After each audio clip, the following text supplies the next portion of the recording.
벌써 3일 이제 마지막 시간이 되었습니다. 지난 3일 동안 우리 가운데 함께해 주신 하나님께 감사드리고 또 우리 귀한 성도님들 이 모양 저 모양으로 섬겨주셔서 참 감사드립니다. 제가 미국에 돌아와서 첫 번째 부흥회를 섬기는 이 부흥회였습니다. 참 귀한 교회와의 아름다운 만남이라고 생각하고요. 또 저도 팬데믹 기간을 거치면서 열심히 목회했지만 또 영적으로 굉장히 고갈돼 있었는데 우리 성도님들하고 같이 예배드리고 말씀을 나누고 함께 기도하면서 또 제 심령도 많이 더 회복이 되었습니다. 그래서 너무 감사드리고요. 또 이제 아까 우리 안수 집사님 기도하는 그 내용 가운데 기도회는 끝나지만 하나님의 부흥은 우리 교회 가운데 계속 있기를 저도 기도하겠습니다. 그래서 그렇게 되시기를 주의 이름으로 축복합니다. 네, 감사합니다. 자, 기도하겠습니다. 살아계신 아버지 하나님 감사합니다. 주님을 사랑하는 귀한 권속들이 이 주일 아침 주의 전에 모여 부활하신 주님을 바라보며 하나님께 예배드리는 이 예배를 기쁘게 받고 계신 줄로 믿습니다.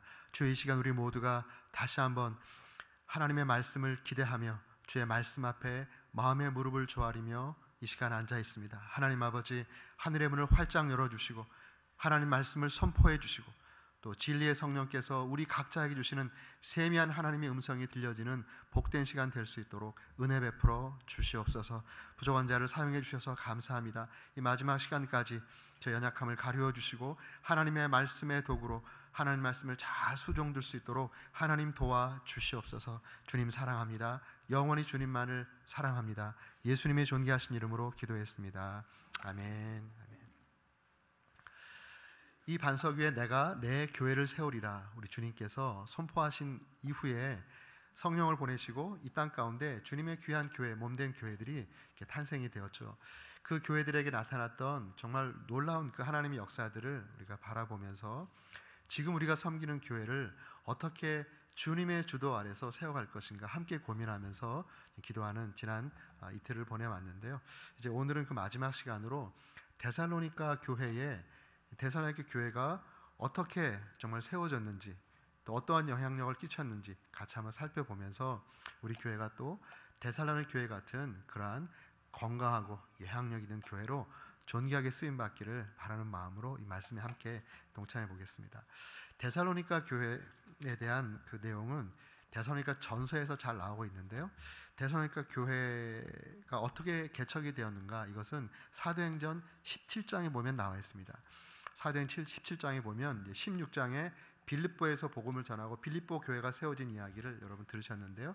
그 이후에 바울과 그 일행, 바울과 실라와 디모데가 데살로니카에 이르렀습니다. 데살로니카에 이르러서 이제 새 일해 동안 3주 동안 안식일에 들어가서 그들의 관례를 따라 안식일에 들어가서 성경을 가지고 예수 그리스도가 주시다라고 하는 이 하나님 나라의 복음을 그들 가운데 선포했습니다. 바울이 들고 있었던 성경은 당연히 구약 성경이겠죠. 지금 우리가 가지고 있는 이 신약 성경이 신구약이 아니라 구약 성경을 그가 들고 구약 성경에 예언되어 있는 메시아 예수 그리스도에 대한 그 말씀을 그가 이제 강론하면서 팔레스타인에 태어나서 죽으시고 부활하신 그 예수가 구약에서 예언되어 있는 메시아 그리스도다라는 것을 데살로니가 헬라 문화권에 있는 로마 제국의 도시입니다. 지난번에 안디옥에 대해서 말씀했잖아요. 안디옥에서 더 쭉 가면 지금 터키를 지나서 이제 마게도니아, 그리스 반도 위쪽에 가면 거기에 빌립보가 있고 좀 내려오면 데살로니가 있습니다. 그러니까 굉장히 로만 헬레니즘이 가득한 그 땅이죠. 그곳에서 예수가 주시다라고 하는 이 말씀을 그들 가운데 전했습니다.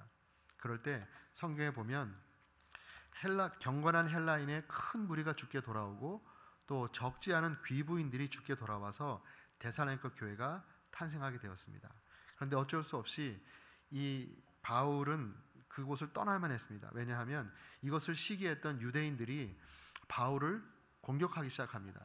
그래서 더 이상 그곳에서 복음을 전할 수 없어서 새 일해 동안 21일 동안만 거기서 머물고 바울은 이제 배를 타고 저 밑에 있는 아테네로 내려왔습니다.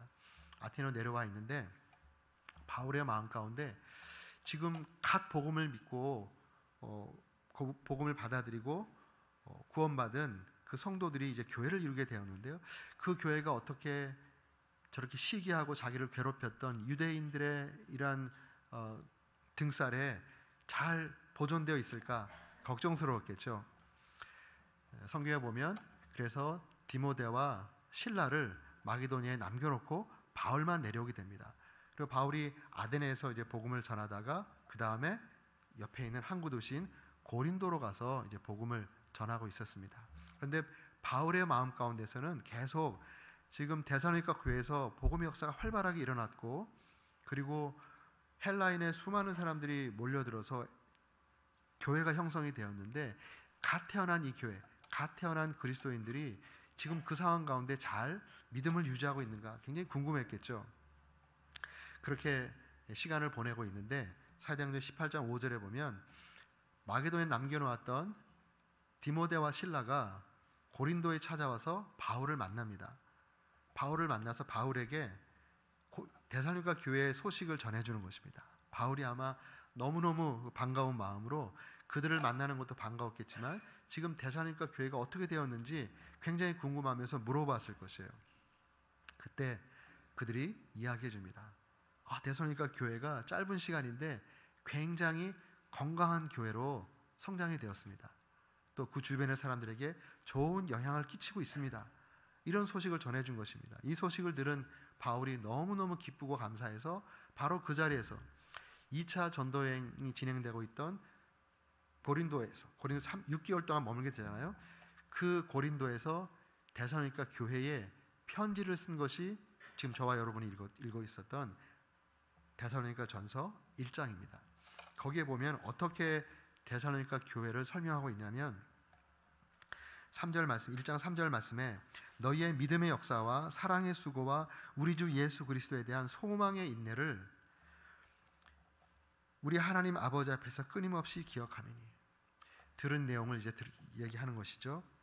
믿음의 역사, 사랑의 수고, 소망의 인내. 우리 기독교의 3대 덕목이 뭔가요? 믿음, 소망, 사랑이죠. 믿음의 역사는 생명의 역사입니다. 예수 그리스도를 회개하고 믿음으로 영원히 거듭나는 생명의 역사가 그 데살로니가 교회 안에 풍성했다는 것입니다.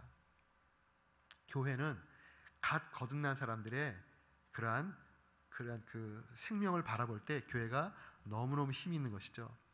교회가 조용한 것은, 무덤같이 조용한 것은 교회가 죽어가고 있다는 증거입니다. 그래서 교회는 시끌시끌해야 되는 거예요.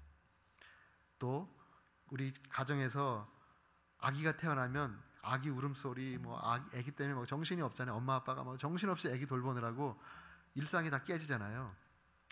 그런 가정이 소망이 있는 겁니다. 교회 갓 믿고 교회 문화를 잘 몰라서 여기 부딪히고 저기 부딪히는 그런 사람들이 많이 있는 교회가 미래가 있는 교회예요.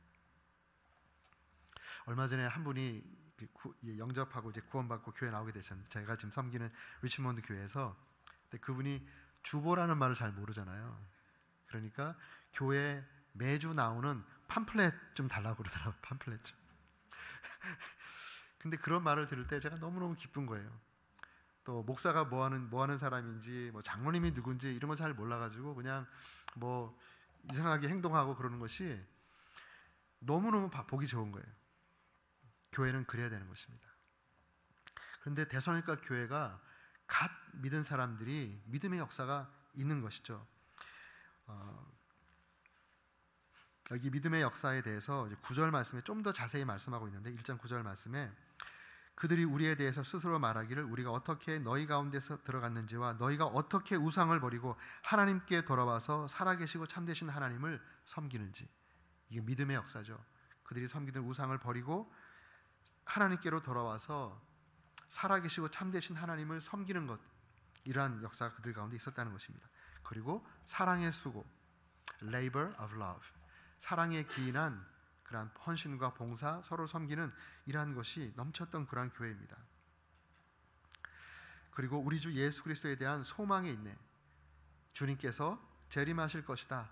초대교회의 이 어려운 상황 가운데 우리가 고통스러운 시간을 보내고 있지만 주님이 곧 재림하실 것이다. 마라나타, 주님께서 재림하실 것이다. 이 재림의 신앙으로 그들의 모진 초대교회 상황을 잘 극복하고 있는 그러한 모습이 데살로니가 교회에 있었다는 것입니다. 그러한 내용을 1장 10절에서 이렇게 말하고 있습니다. 또 죽은 자들 가운데서 다시 살리신 그의 아들이 하늘로부터 강림하실 것을 너희가 어떻게 기다리는지를 말하니 이는 장래에 노하심에서 너희를 건지시는 예수시니라. 다시 오실 예수 그리스도에 대한 그러한 소망으로 그들은 교회를 지키고 또 믿음을 지키고 있었던 것이죠. 굉장히 내적으로 건강한 교회를 이루었다는 것입니다. 그리고 또 보면 뒤에 어떤 모습이 있는가? 6절 말씀에 그들이 내적으로만 건강한 것이 아니라 또 그 짧은 시간이었지만 그 주변의 사람들과 교회와 사람들에게 좋은 영향을 끼치는 그러한 교회가 되었습니다. 6절 말씀에 너희는 많은 환난 가운데서 성령의 기쁨으로 말씀을 받아 우리와 주를 본받는 자가 되었으니 7절 말씀 그러므로 너희가 마게도냐와 아가야에 있는 모든 믿는 자의 본이 되었느니라. 믿는 다른 사람들에게 본이 되었다. 이것은 좋은 영향력을 끼치고 있었다라는 그러한 말씀이 되겠습니다. 그리고 8절에 보면 주의 말씀이 너희에게로부터 마게도냐와 아가야에만 들릴 뿐만 아니라 하나님을 향한 너희의 믿음의 소문이 각처에 퍼졌으므로 우리는 아무 말도 할 것이 없노라. 그 교회와 성도들의 믿음이 각처에 퍼져서 야, 그 교회 정말 믿음이 대단한 교회다. 그 교회 성도들 정말 믿음이 좋다. 우리도 저런 믿음을 가져야 되겠다. 다른 사람들에게 좋은 영향력을 끼치고 있는 바로 그러한 교회가 데살로니가 교회였습니다. 그런데 제가 모두에 말씀드린 그 내용을 보면 지금 이렇게 묘사되고 있는 데살로니가 교회가 개척된 지 얼마나 된 것 같습니까? 지금 믿음, 소망, 사랑, 믿음의 역사, 사랑의 수고, 소망의 인내가 자리를 딱 잡아가지고 아주 내적으로 건강하고 그리고 주변 교회와 믿는 사람들에게 본이 되고 믿음의 소문이 나고 이 정도쯤 되려면 교회가 개척돼서 우리 온누리 교회처럼 35년 정도 돼야 되지 않겠습니까? 그런데 역사적으로 시간을 따져보면요, 맥시멈 2년 미만의 개척교회입니다. 2년 미만의 개척교회라고요. 그러한 소문을 이루었던 성도들, 구원받은 지 2년도 되지 않은 초신자들이에요. 초신자들. 요새 우리말로 하면 어떻게 2년도 안 된 시간적으로 따져보면요,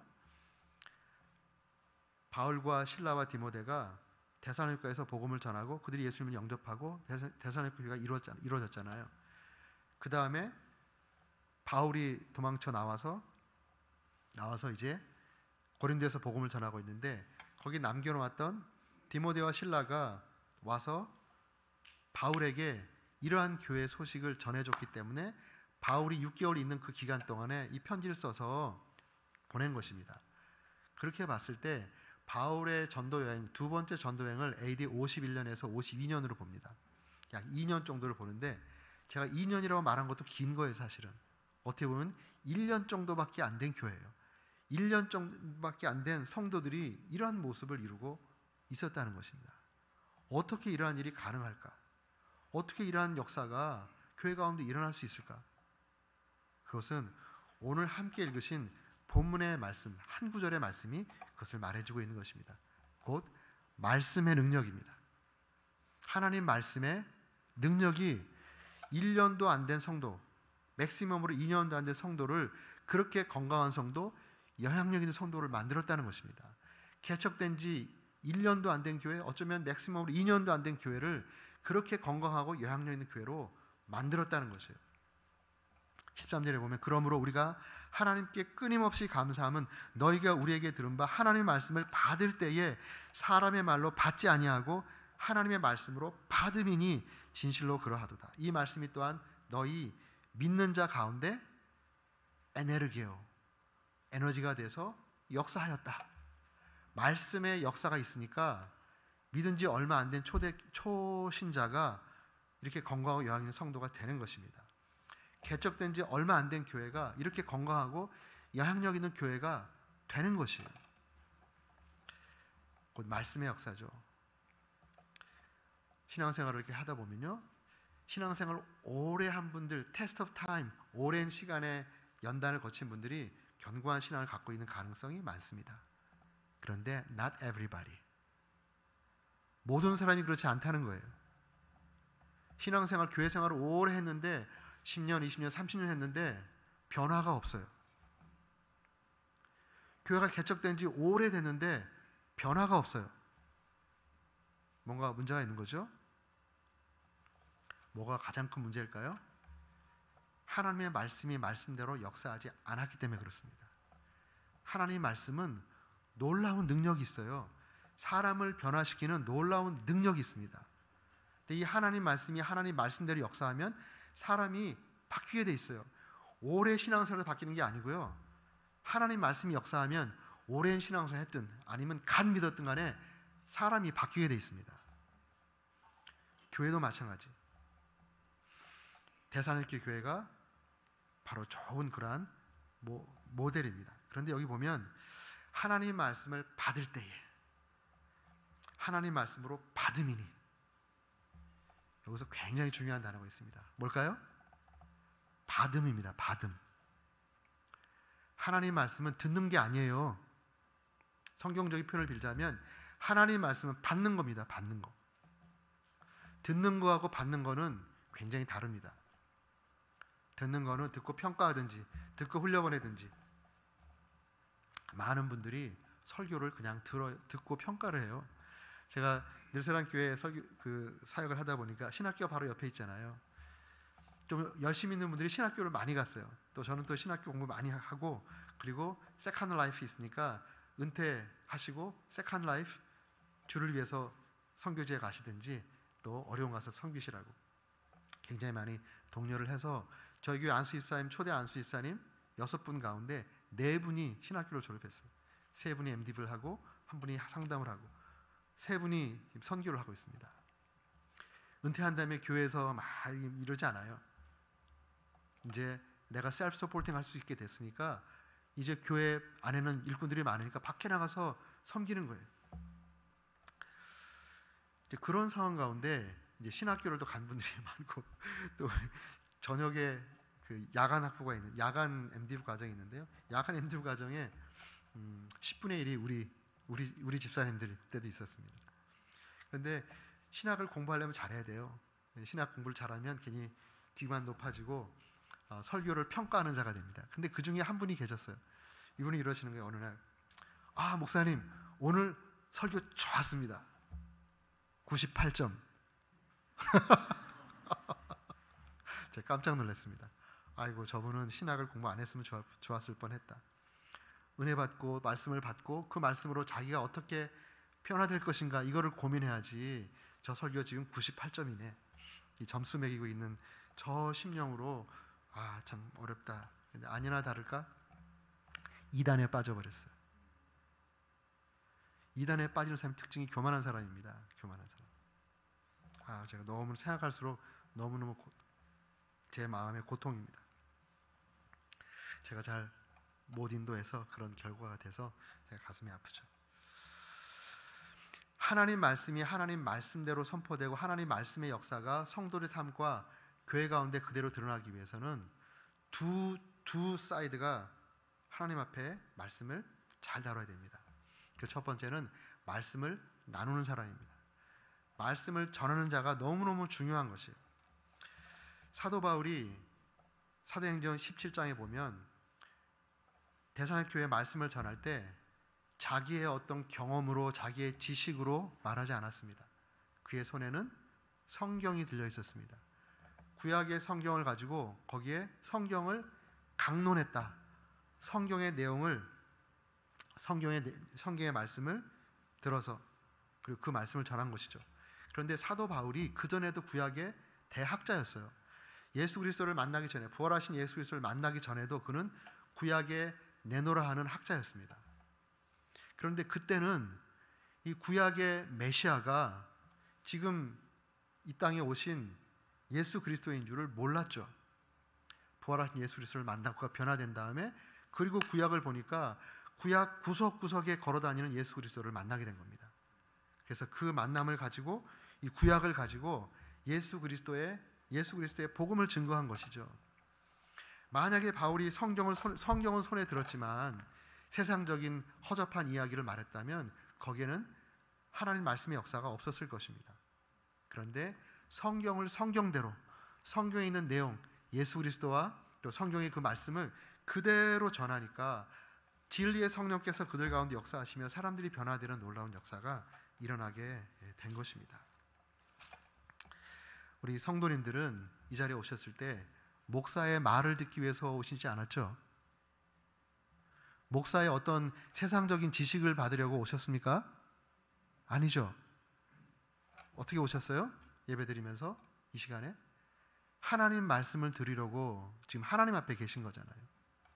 고넬료가 그런 고백을 합니다. 사도행전 10장 33절에 보면 이제 우리는 주께서 당신에게 명하신 것을 듣고자 하여 다 하나님 앞에 있나이다.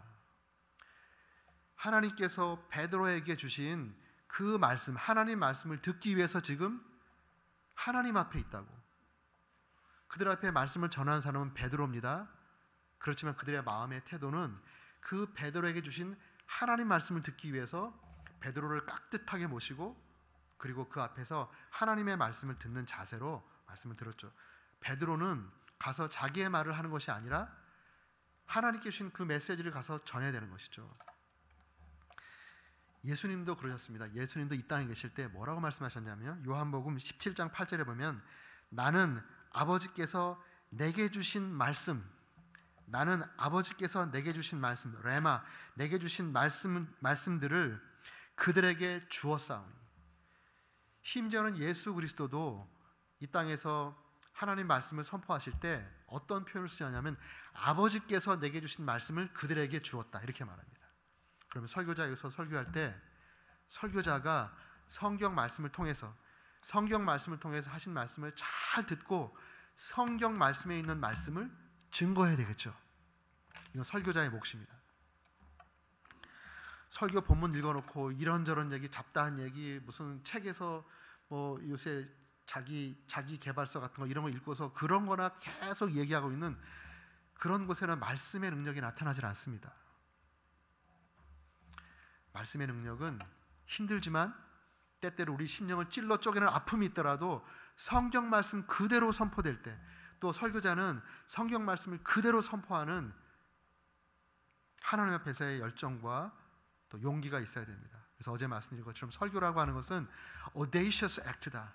용감한 사역이다. 왜냐하면 설교가 성도님 듣기 원하는 말만 하면은 성도의 필요에 따라서 왔다 갔다 하는 거예요.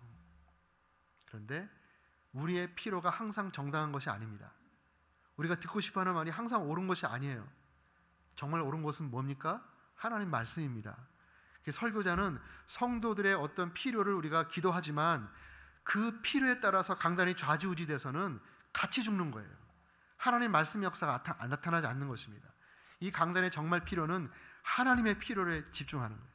하나님께서 어떤 말씀을 하기를 원하시는지, 본문 말씀을 통해서 하나님께서 어떤 말씀을 우리에게 주셨는지, 이 말씀을 성도들이 받기에 힘들어하든 안 하든 간에 그렇지만 예의를 차려서 말씀은 분명하게 전하는 설교자가 있을 때 그때 말씀의 역사가 나타나는 것입니다. 정말 감사하게 우리 침례교는 성경적 설교, 이것을 철저하게 훈련받는 교단입니다. 우리 목사님도 그렇게 훈련받아서 이 성경에 있는 본문을 그대로 설교하는 설교자인 것을 믿습니다. 예, 목사님 표현을 그대로 빌자면 아멘 소리가 작은 거 아시죠? 목사님 그렇게 설교하고 계시죠? 네. 설교자는 성도님들에게 목숨 거는 것이 아니라 설교 말씀과 하나님께 목숨을 건 자입니다. 성도들에게 목숨을 걸면 성도들의 종이 되어버리는 거예요. 성도들 눈치 보다가 같이 죽는 거예요. 설교자는 하나님 눈치를 봐야 됩니다. 이 강단은 Mouth of Christ, 그리스도의 입입니다.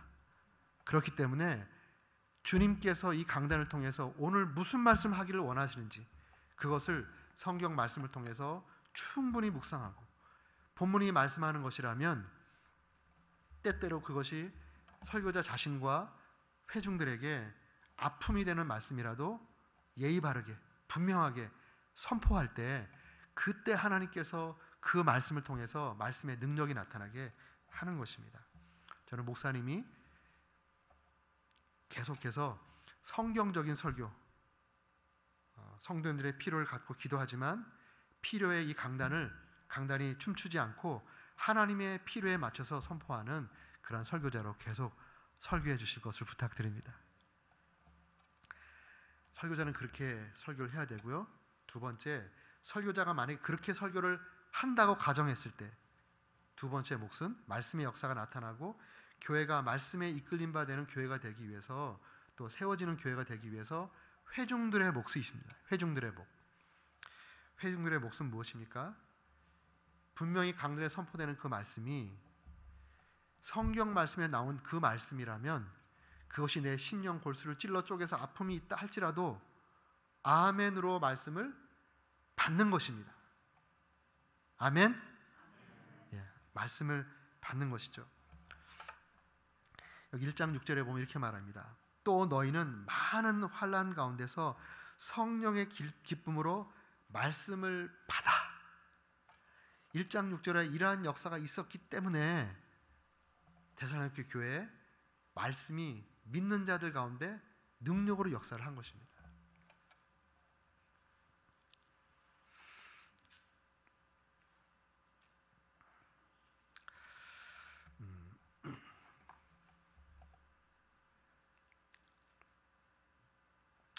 저희 느사랑 교회의 간증을 좀 하겠습니다. 저희 느사랑 교회에서는 연초에 그 해의 주제가 되는 말씀을 이제 선포합니다. 그래서 연초에 그 말을 선포하기 위해서 그 전년도에 이제 기도하면서 하나님께서 우리 공동체에 말씀을 주시고 그 말씀으로 한 해를 어떻게 인도해 가실지 정말 처절하게 기도하면서 3월 달부터 기도해서 보통 한 8월 달 정도에 이제 딱 마무리를 하고 그 말씀을 받고 그 말씀을 어떻게 말씀이 말씀되게 하기 위해서 목회를 할까, 목회 계획을 짜고 또 부흥회를 계획하더라도 그 말씀을 가장 잘 전달할 수 있는 부흥 강사님께 미리 연락해서 부흥회도 잡고 또 말씀대로 어떻게 목회 계획을 짜고 하는데요. 2001년도 말씀을 이제 받게 되었습니다. 그때 그 말씀이 예레미야서 29장 11절에서 13절까지 말씀이었어요. 너희를 향한 내 생각은 내가 하나니 재앙이 아니요 소망이라. 재앙이 아니로 번영이라. 장래에 소망을 주려 하는 생각이라. 너희가 나를 찾고 찾으면 만날 것이고 나를 위해서 기도하며 부르짖어 기도하면 내가 너희들의 기도를 들을 것이다 라고 하는 바로 이 말씀이었습니다. 그래서 이 말씀을 제가 이제 설교자로서 묵상을 하죠. 묵상을 하고 한국 교회의 어떤 전통 같은 것이 송구 영신 예배 때 우리 성도인들의 삶을 축복하는 축복의 메시지를 많이 하잖아요. 그래서 많은 교회에서 축복의 말씀 뽑기도 하고 대부분 다 들어있는 말씀이 다 축복의 내용이에요. 그래서 어느 거를 뽑아도 다 축복입니다. 그런데 그래도 기대를 갖고 축복의 말씀을 뽑잖아요. 그래서 저도 그런 문화에서 자랐고 또 그런 문화 속에서 목회를 하고 있으니까 송구 영신 예배 때 축복의 말씀을 전하고 싶었어요. 그런데 이 말씀을 하나님께서 주셔가지고 너무너무 기쁜 마음에 저도 축복의 말씀을 전하고 싶고 우리 성도님들도 축복의 말씀을 듣고 싶으니까 그러한 생각으로 저 본문을 보니까 저 본문 그 예레미야서의 29장의 말씀을 보니까 이렇게 딱딱 해석이 되는 거예요. 어떻게 되냐면 올 한 해 우리 교회에 놀라운 번영이 있겠구나. 여기 평안이라고 이렇게 번역된 단어가 영어로 보면 prosper. The plan I have for you is not to harm you, but to prosper you. 영어 NIV 버전 이렇게 돼 있거든요. To give you hope in the future. 그래서 이 재앙이 아니고 어떤 일을 만날 텐데 이것이 재앙이 아니고 번영이다 이 말씀이에요. 그리고 부르짖어 기도해서 응답받고 그다음에 온 마음으로 나를 찾고 구해서 하나님을 경험하자. 그래서 이 말씀을 어떻게 제가 설교를 구상을 했냐면요. 올 한 해 우리 교회가 놀랍게 부흥할 것 같습니다. 그리고 부흥하는 과정 가운데 여러분 열심히 기도하세요. 여러분의 기도가 다 응답될 것 같습니다. 그리고 여러분이 하나님을 전심으로 찾으면 올해는 정말 하나님을 경험한 해가 될 것 같습니다. 이렇게 이제 설교 구성을 했어요. 본문에서 그렇게 할 수 있는 거죠. 그런데 시간이 지날수록 제 마음에 계속 걸리는 한 단어가 있는 거예요. 제가 언급하지 않았던 한 단어, 본문 속에. 어떤 단어일까요? 네, 재앙입니다. 재앙. 사실은 저는 이 본문의 컨텍스트를 알잖아요. 역사적인 컨텍스트를. 예레미야서 이 본문이 나온 역사적인 컨텍스트는 그 당시에 이스라엘 백성들이 살아계시고 참되신 하나님을 버리고 물을 담을 수도 없는 웅덩이를 파는 그런 어리석은 삶을 살았기 때문에 하나님의 징계가 임박한 상황이었거든요. 조금 있으면 하나님의 징계가 임한다라는 심판의 메시지 가운데 이 소망의 메시지를 준 것이에요. 이 소망의 메시지는 그저 베큐um, 뉴트럴한 상태에서 주어진 것이 아니라 재앙이 임박한 상태에서 주신 소망의 메시지라는 것이죠. 이것을 out of context 딱 떼내가지고 그냥 재앙을 다 제해버리고, 별로 은혜롭지 않은 얘기니까 제해버리고 그냥 좋은 말만 하고 싶은 유혹을 제가 받았어요. 근데 성령께서 계속 제 마음을 이렇게 고통스럽게 하는 거예요. 네가 설교학을 공부하고 설교학 박사고 설교학을 가르치는 교수로서 네가 이 본문을 이렇게 out of context에서 네가 원하는 말만, 또 성도들이 듣기 원하는 말만 하는 것이 옳으냐?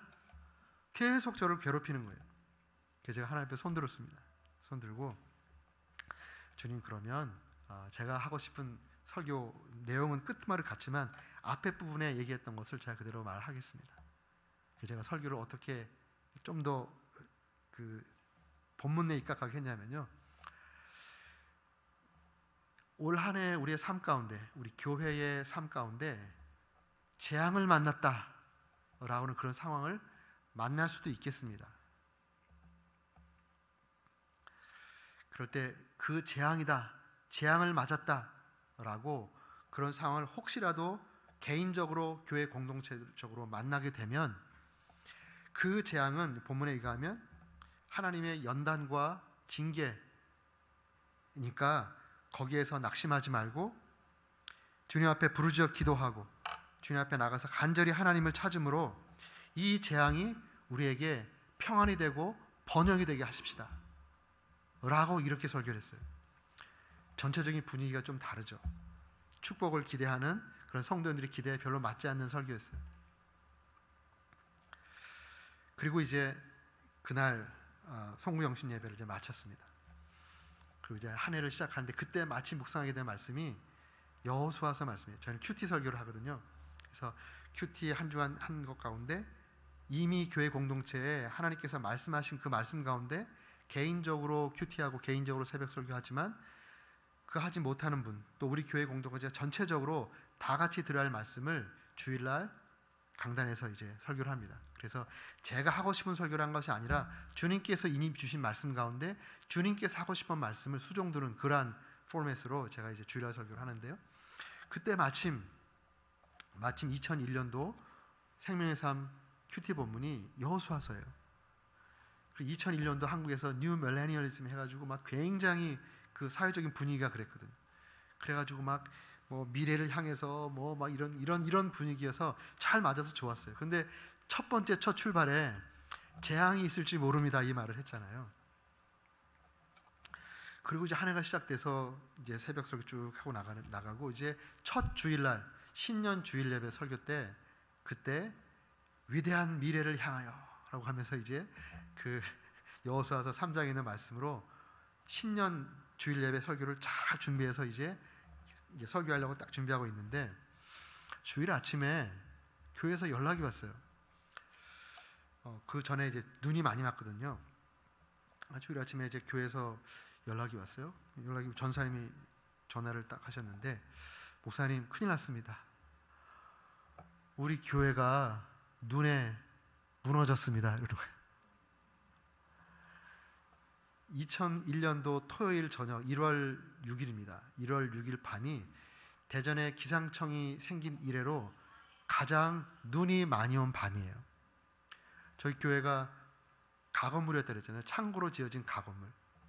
눈이 많이 오니까 이 가건물이 눈 무게를 견디지 못하고 무너져 버린 거예요. 그런데 제가 이제 사역하러 가서 교회가 막 성도들이 막 이제 부흥하니까 가건물이 좋은 것이 다음 주에 오면 본당이 커질 수 있다는 겁니다. 다 나사로 조여놓은 거니까 나사 플러가 뒤로 쭉 밀면 본당이 길어지는 거예요. 2번을 옮겼어요. 2번을. 제가 그때가 1년 반 됐을 때, 우리 교회 갔을 때 1년 반 됐을 때 하나님께서 막 부흥을 허락하셔가지고 이 예배당이 좁아서 예배를 드릴 수가 없는 거예요. 그래서 막 풀러가지고 뒤로 쭉쭉쭉 밀었습니다. 쭉쭉 밀다 보니까 밀다 보니까 뒤에 교육관이 없어져서 옆에 교육관 2층 자리를 가건물 하나 더 줬거든요. 쭉 밀어 보니까 이 지금처럼 이렇게 돼 있지 않고 그냥 이렇게 사무실처럼 이렇게 평평했어요. 근데 이게 쭉 길어지니까 너무 답답한 거예요. 그래서 원래 건물 트러스트가 이렇게 돼 있잖아요. 요거를 잘라가지고 이렇게 제비 모양으로 만들어서 여기 보는 것처럼 이렇게 공간을 좀 만들었습니다.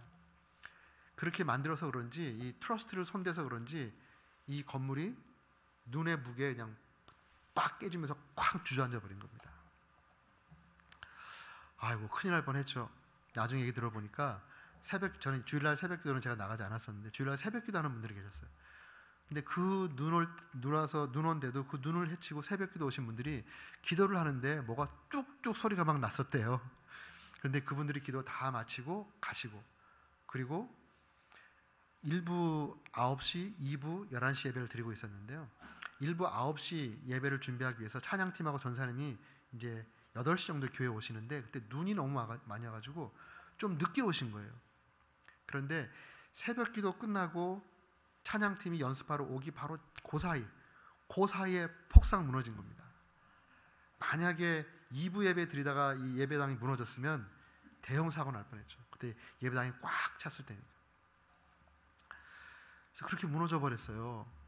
그러니까 신년 주일 예배 때 예배당이 그래서 교회 막 달려가 보니까 예배당이 폭삭 무너져가지고 정말 처참하더라고요. 눈물이 핑 돌아요. 예배당이 무너진 거 보니까 좀 가슴이 무너지더라고요. 그리고 당장 예배를 어떻게 드리지? 일부 예배는 못 드렸어요. 일부 예배 드리는 분들에게 왔는데 못 드리고, 이거 보고서 망연자실해 있는 거죠. 예배당이 무너져 버렸네. 그리고 제 마음에 갑자기 두려움이 생기는 거예요. 이 예배당 무너지는데 제가 일조를 했다는 생각이 드는 겁니다. 이거 트러스트를 손댔잖아요. 트러스트를 손대가지고 예배당 이렇게 좀 편하게 또 성도님들 답답하지 않게 예배드리려고 했는데 결국 그렇게 돼서 예배당이 무너져 버렸으니까 누가 예배당 해먹었어 하면은 이제 저한테 그 칼날이 올 생각이 드니까 갑자기 두려운 생각도 드는 거예요. 이제 11시 가까이 되니까 성도님들이 막 몰려오시는 겁니다. 그때 우리 성도님들 약 450명쯤 됐을 때 막 이렇게 몰려오시는데 보는 분마다 다 너무 놀라죠. 이게 어떻게 된 일이냐고. 이제 모였으니까 신년 예배는 드려야 되니까 새로 지은 그 교육관 2층에 이제 예배실이 있었는데요. 예배실에 있는 모든 의자가 다 빼버리고 거기에 서가지고 바로 제 앞까지 다 이렇게 서가지고, 제가 키가 좀 크잖아요. 그래서 여기 저기 성가대 받침보다 더 높은 거를 이렇게 올려가지고 제 앞까지 와 있는 분들 이렇게 차곡차곡 해가지고 한 250명 좀 들어오시더라고요.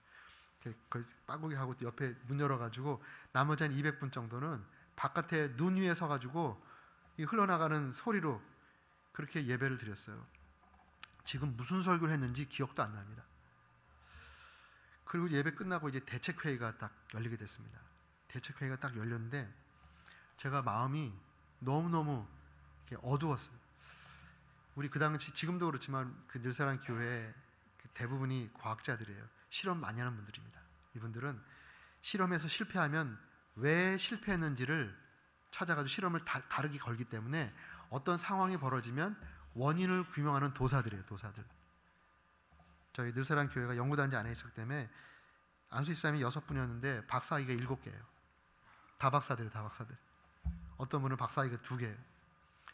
이분들은 평생 연구한 분들이기 때문에 이런 상황이 벌어졌을 때 왜 이런 상황이 벌어졌는지 이거부터 진단하고 그 다음에 대책을 세우는 분들인데 그걸 제가 너무 잘 알죠.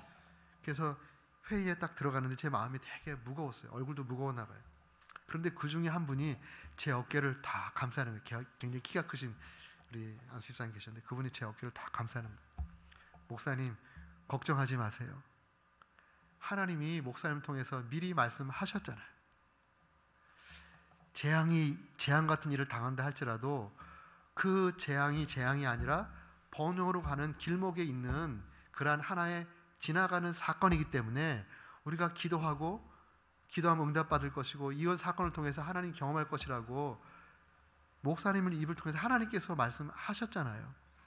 저는 6일 전에 그 설교를 하고도 상황이 딱 벌어지니까 상황에 매몰돼서 잊어버리고 있었던 거예요.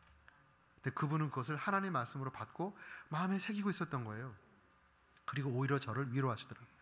회의가 딱 시작돼서 처음에 시작될 때 되게 무겁죠. 이제 예배당이 무너졌으니까 건축을 해야 되잖아요.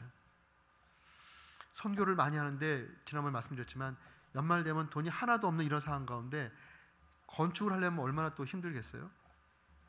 그래서 다들 무거운 마음으로 딱 앉아 계시는데 이 집사님이 먼저 말을 하는 거예요. 제가 말하기도 전에 먼저 저한테 했던 똑같은 말을 하는 거예요. 하나님께서 6일 전에 송구 영신 예배 때 우리 교회를 향해서 주신 말씀이 있습니다. 재앙 같은 일을 만난다 할지라도 이것은 재앙을 위한 재앙이 아니라 번영으로 하는 길목에 있는 하나의 사건이니까 그때 낙심하지 말고 기도하고 하나님을 찾고 하나님을 만나고 기도 응답 받으라고 하는 하나님 말씀을 우리에게 이미 하나님께서 말씀해 주셨습니다 라는 것을 리마인드 시켜주는 거예요. 얼굴들이 다 어두우셨는데요, 조금 과장하면 그 말씀이 그 심령을 탁탁탁탁탁 치고 가는 게 마치 보이는 것 같아요. 그리고 얼굴이 환해지는 거예요. 환해지는 거. 그러면서 원인을 규명하는 분석이 바이패스 돼 버렸어요. 이거 뭐 누구 때문에 이렇게 됐다, 이게 뭐 아무 소용이 없는 거예요. 그리고 빨리 건축을 새로 하십시다 라는 대책회의가 제1회 건축회의가 돼 버렸어요. 그리고 침신대에 있는 그 교회에서 침신대에 있는 채플에 가서 우리가 2달 동안 예배 드리고 이번에는 튼튼한 가건물을 지으십시다 이러시더라고요. 그래서 2억 예산으로 튼튼한 가건물, 또 앞으로 교회가 더 성장할 거 생각해서 2층까지 넣어가지고 튼튼한 가건물을 짓게 됐습니다. 그런데 정말 놀라운 일이 일어나는 거예요. 저도 이제 공사판에서 같이 막 뜯어내면서 철거부터 해야 되니까 철거 뜯어내고 막 청소하고 또 일하시는 분들 격려하고 막 그러느라고 사실은 전도도 못하고 그리고 성도들 제대로 돌보지도 못했어요. 그런데 그 건축하는 2달 동안 놀라운 역사가 일어나는 거예요. 멀리 가서 예배 드리는데 사람들이 그 자리에 딱 와서 보고 여기 지금 뭐 예배당이 무너졌네? 그러면 다른 교회 가야 될 텐데요. 여기 다른 어디서 예배드리는데 광고문을 딱 적어놨는데 그 광고문을 보고 침신대까지 와서 예배드리고 등록을 하는 거예요. 등록을. 야, 참 희한하다. 그렇게 하면서 그 기간, 무너져 있는 그 기간 동안에 우리 한국의 건물 구조를 계산하는 최고의 전문가가 우리 교회에 계십니다. 그분 할리먼 멤버예요. 40대 할리먼 멤버가 됐습니다. 토목공학과. 우리 카이스트 교수인데요, 자기가 섬기는 교회가 무너지는 걸 보고 그분이 하나님 앞에 회개를 했어요. 다른 건물들 안전 검사한다고 다니고 한국의 최고 전문가라고 할리먼 멤버까지 됐던 사람이 자기 교회가 이렇게 취약한 거는 전혀 관심이 없었던 거예요. 판자교회가 자랑스럽다 이런 얘기 했었어요. 자기 집은 굉장히 좋은데 판자교회가 자랑스럽다. 근데 판자교회가 무너지는 걸 보고 이분이 하나님 앞에 회개했어요. 교회에 너무 관심 없는 거 회개하고. 그리고 자매들이 중보기도를 시작했습니다. 그때부터 매일 중보하는 중보기도가 시작이 되고, 그러면서 하나님께서 막 사람들을 보내주고 이제 건물이 이제 완공이 됐는데요. 그 사이에 사람들이 너무 많이 와가지고 예배를 늘리지 않으면 안 되는 상황이 돼버렸어요. 정말 신기하더라고요. 그리고 그 한 해 동안에 지금 같은 늘사랑 교회 사이즈로 새로운 성도들이 오는 거 하면 뭐 몇백 명씩 오니까 뭐 그런데 그 당시에는 450명 성도에 한 해에 350명이 왔어요. 정말 놀랍더라고요. 그리고 2부 예배 드리던 게 4부 예배로 예배를 드리게 됐어요. 제가 그런 상황을 경험하면서 이제 복기를 해보는 거죠.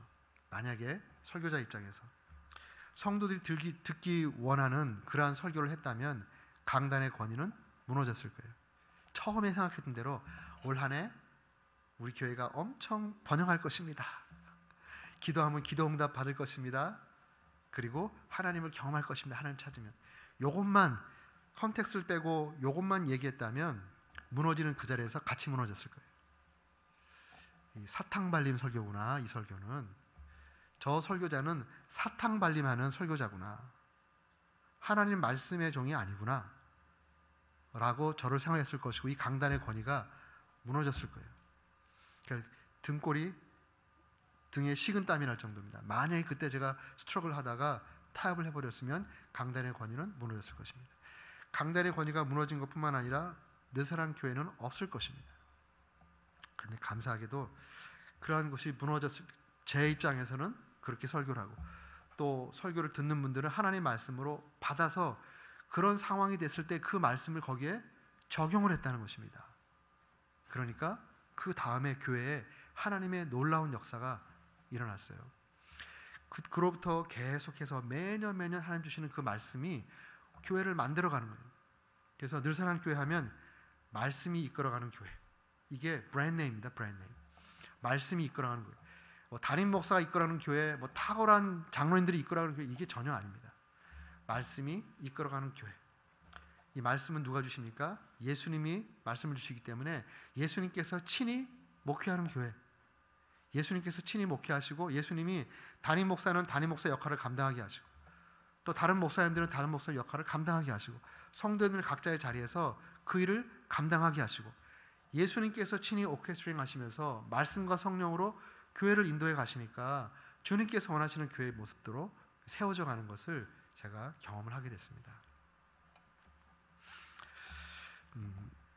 우리 사랑하는 귀한 우리 오늘의 침례교회가 지금까지도 그렇게 하나님 은혜 가운데 잘 오셨을 것으로 믿습니다.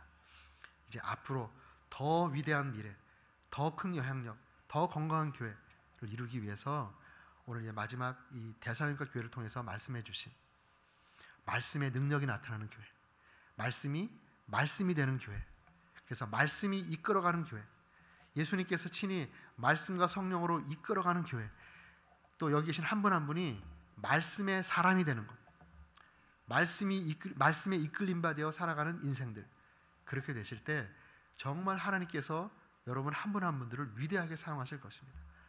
그리고 이 교회를 지금보다 더 건강한 교회, 더 영향 있는 교회로 더 높이 들어 귀하게 사용하실 것을 믿습니다. 그렇게 되기를 주의 이름으로 축복합니다. 잠깐